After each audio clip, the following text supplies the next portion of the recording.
pinceau à la main, ils peignent sur du verre, du tissu ou du papier. Ces artistes en herbe s'initient à l'art. De purs moments de bonheur et de liberté d'expression. Aujourd'hui, on est en train de faire du collage. On a dessiné un car rapide qu'on va coller des tissus dessus pour que ça donne une impression un peu réaliste. J'ai pu découvrir de nouvelles choses. En vérité, je ne savais pas encore qu'on pouvait faire des motifs avec des colorants, etc.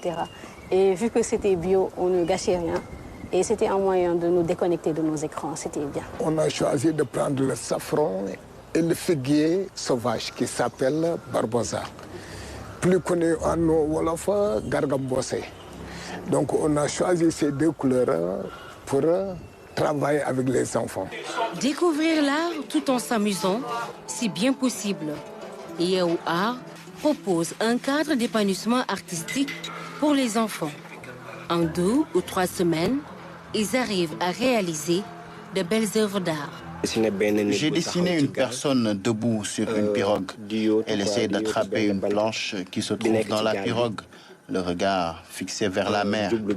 Je voyais que mes neveux, les enfants qui étaient autour de moi, n'avaient pas trop d'activités, surtout les ados. Ils n'avaient pas d'activités en tant que telles qui les occupaient, qui pouvaient leur permettre de se libérer, de s'exprimer, de faire des choses qui leur est approprié en fait. C'est pourquoi j'ai eu à réfléchir quoi mettre sur place pour que ces enfants-là aient un milieu où ils peuvent s'exprimer.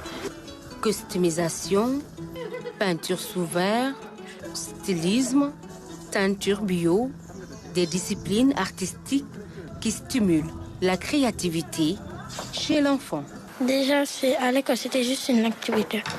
Après, j'ai commencé à en prendre goût, comme liberté, bonheur, la vie, bonheur, joie, envie de sourire. Les enfants, on doit les occuper, mais toujours les occuper, mais positivement. À travers les ateliers artistiques, il y a une sensibilisation envers le produit, envers la matière, envers l'environnement qu'on est. Ça l'aide à mieux se concentrer, augmenter sa créativité, voilà. Tu sais, l'art, même quand tu es énervé, quand tu le fais, ça t'apaise, ça t'aide beaucoup. Ça peut t'aider sur beaucoup de choses. Voilà.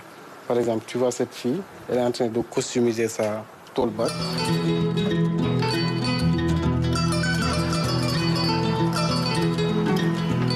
Plus que de l'art, l'enfant apprend aussi l'estime de soi. Le développement personnel qu'on a eu à mettre dans notre concept, c'est vraiment l'estime en soi, la confiance en soi, vraiment surtout ces deux points-là, parce que cette période est très sensible pour ces enfants. Ils ne parviennent pas à savoir où ils sont et ils sont dans quel camp en fait. À Yéhou Art, les petits sont connectés à leur environnement. Des excursions ont lieu pour visiter des sites chargés d'histoire et de culture. Des fois, tu croises un enfant, il habite à Dakar, il ne connaît pas Dakar. Et on a eu à visiter des musées, on va visiter des galeries, on fera aussi d'autres activités. On a eu à visiter le village artisanal de Soumbédioune. Ils ont bien aimé.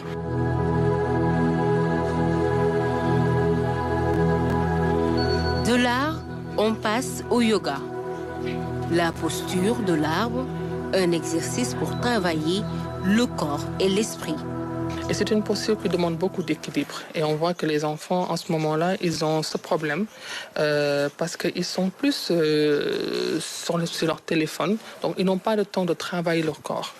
Et ça leur permet aussi de bien connaître leur corps. Je lance un appel aux parents de vraiment laisser leurs enfants plus être dans l'art ou bien dans des activités qui leur permettent de s'exprimer parce que cet âge est vraiment sensible. Là, tu ne peux pas les surveiller. Ils peuvent être au Sénégal, voyager jusqu'au Japon avec leurs tablettes et autres. Donc, ce n'est pas quelque chose qu'on peut surveiller. Et en faisant ces activités, ça leur permet en fait de s'exprimer autrement sans pour autant être dans un monde vicieux.